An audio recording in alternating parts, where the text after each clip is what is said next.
What's going on, YouTube? And welcome back to Goal Line Hockey. It's your boy Kevin Forte, and we are taking a look today at my final mock draft rankings heading into the 2022 NHL Draft. We're going to be doing the top 15 or the top 15 picks in this year's draft, 15-1. So if you guys want to stay tuned, wait till the end to see who I have first overall.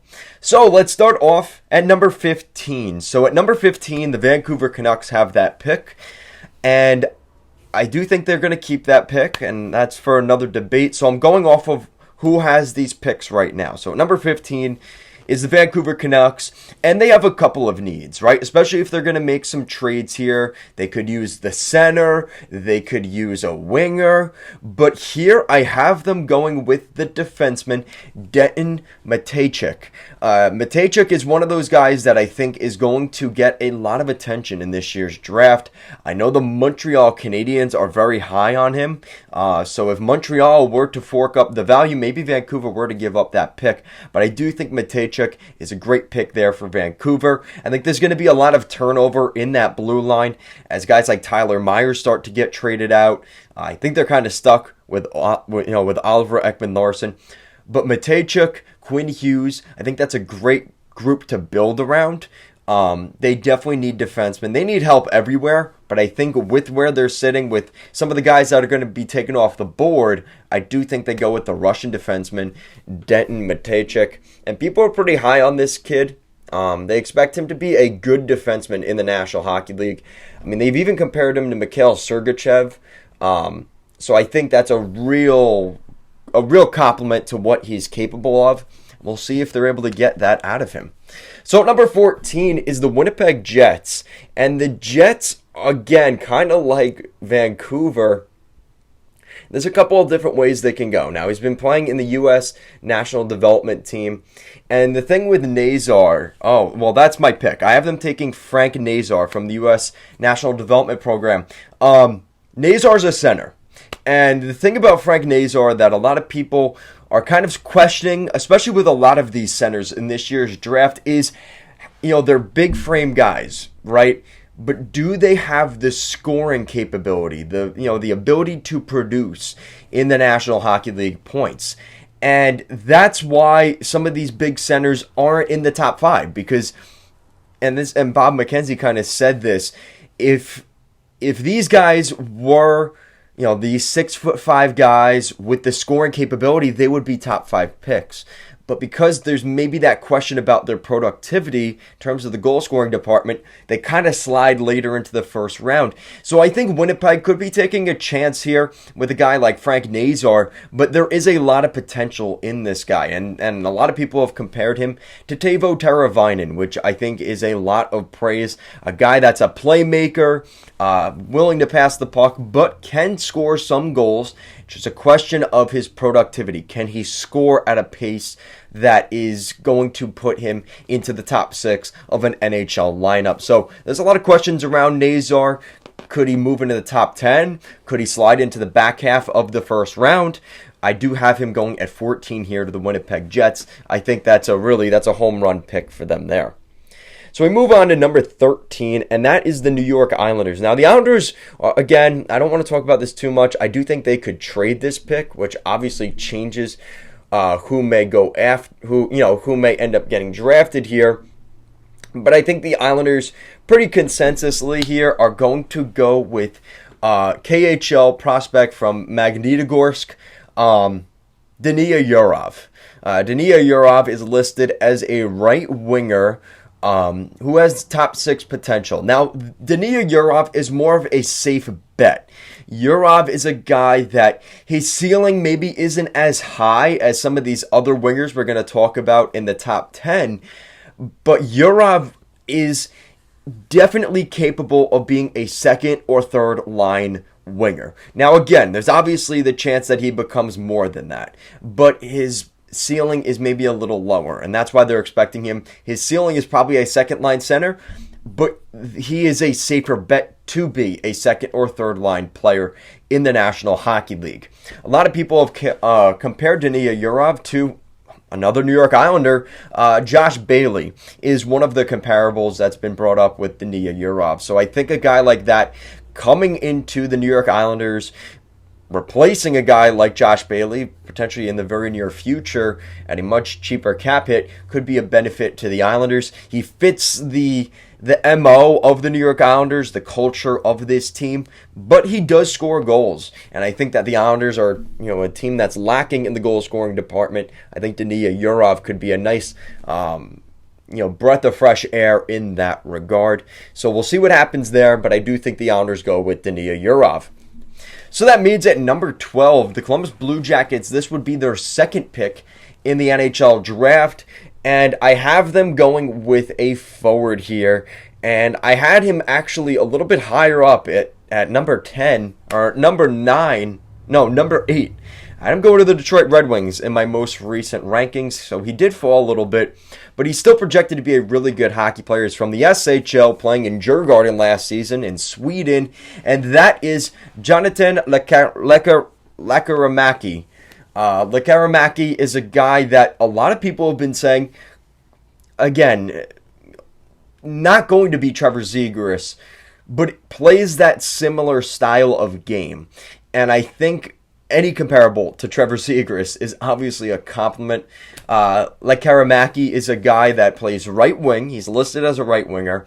So the Blue Jackets, who have some center depth, right? Depending on what happens with guys like Alex Texier, you could argue they go with a center. That's something we will discuss later on. But I think that at this spot, at number 12, Lekaramäki, again, similar to the situation with Dania Yurov, there's a little, maybe less, ceiling potential, but you kind of know what you're going to get from him. He's a safe pick here. I think that's a great pick.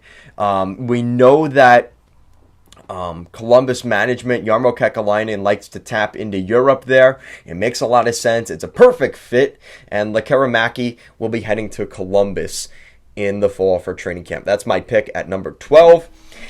Now, at number 11, this might surprise some people with maybe the player, maybe not the position, but the player for the San Jose Sharks, who is heading to Southern California. I'm going with the San Jose Sharks picking up a center here to play alongside a guy like William Eklund. I think this is a nice complementary piece to that, and that is Marco Kasper. Now, Marco Kasper is moving up in my predictions here. Marco Kasper was going to be someone that I was pretty high on, in my last predictions, but I think Marco Kasper, very similar to a guy I talked about earlier here in Frank Nazar, in terms of a guy, he's a big body, but there's some questions about his productivity at the National Hockey League level. So San Jose picks up a big center, a guy that if they believe has the capability of scoring goals. I think Marco Kasper is a great fit here, or Frank Nazar, and San Jose will have their pick of the litter in that regard, with where they're at number 11. So I think Marco Kasper is the guy that San Jose goes with. You can't go wrong really with either Frank Nazar or Marco Kasper, but I think just on an individual player, if I had to be a betting man, I would go with Marco Kasper from Rogel of the SHL going to the San Jose Sharks. I have him actually moving up. I had him at number 15 in my most recent ranking, so he moves up a couple of spots. But Marco Kasper is a guy definitely to keep an eye on. So that means at number 10, we're going to the Anaheim Ducks. So two California picks in a row. The Anaheim Ducks have a lot of needs. They could go with a defenseman here, like Kevin Korchinski. They could go for a winger. But I have them going with Connor Geekie at this spot, who played with the Winnipeg Ice in the Western Hockey League. Connor Geekie is very similar to Trevor Zegras. And the idea of having Trevor Zegras and Connor Geekie and Mason McTavish as your top centers, one of those guys would go to the wing. I think that's kind of an assumption there. But worst case, if Connor Geekie becomes a middle six center, right? Let's say it's Zegras, McTavish, and Connor Geekie. That's a really solid top three center core. Now they're projecting him as a guy very similar to New York Islanders center Brock Nelson. Which I think is a high accolade. Connor Geekie, his stock has kind of risen, but maybe not into the top 10, like in the top 10, maybe even a top 5. So he stays very similar to where I had him last. This is a guy that was picked 14th in my last rankings. Now he moves up 4 spots to number 10. I think that this is a good spot here for the Anaheim Ducks at 10. Taking a center, again, worst case, you move one of them to the wing. It's not that big of a deal. You can never have too many centers in the National Hockey League, in my opinion. I think most people would agree with me on that. Connor Geekie would be a slam dunk pickup here for the Anaheim Ducks. So we'll see what happens there. I think, what we've heard from, the new management in Anaheim is they want to get bigger and more skilled, and a guy like Connor Geekie definitely fits the bill there. So at number 9, we have the Buffalo Sabres, and I have them going with a Russian guy here. I have them going with a Russian prospect. That is Ivan Mirazhnachenko. I originally had him going at the San Jose pick at number 11, so he moves up 2 spots.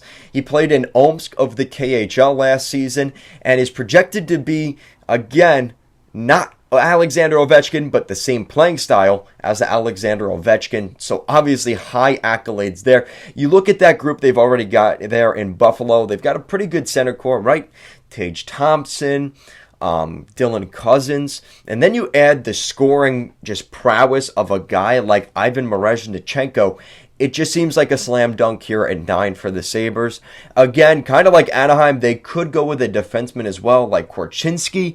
I do see that as a dark horse pick here at the number 9 or 10 pick. But I have the Buffalo Sabres going with the scoring guy. Scoring is so difficult to find in the National Hockey League, prolific scoring guys. So I think Buffalo will go with that at this pick. So now, moving on up to number 8 is the Detroit Red Wings. And the Red Wings could kind of go with a couple different guys, right? They're one of those sneaky teams that might go off the board with a Korchinski. Maybe they go with a guy like Yurov or Lekaramaki and move him into the top 10. But I think Steve Yzerman is going to end up going here with Cutter Gauthier. Now, Cutter Gauthier has gained a lot of attention here recently. I had him going at number 10 to the Anaheim Ducks, so he does move up. He is with the U.S. National Development Program. I believe he played in Michigan or in that area. Cutter Gauthier is a really good hockey player. I think he's from Michigan. I'm pretty sure. But Cutter Gauthier is a guy that, if you're Steve Yzerman, you're looking to get a guy that, again, I don't think it's going to work out here with Tyler Bertuzzi. So if you bring in a guy that is projected to be very similar to Chris Kreider, that's the comparable for Gauthier, I think that's a slam dunk.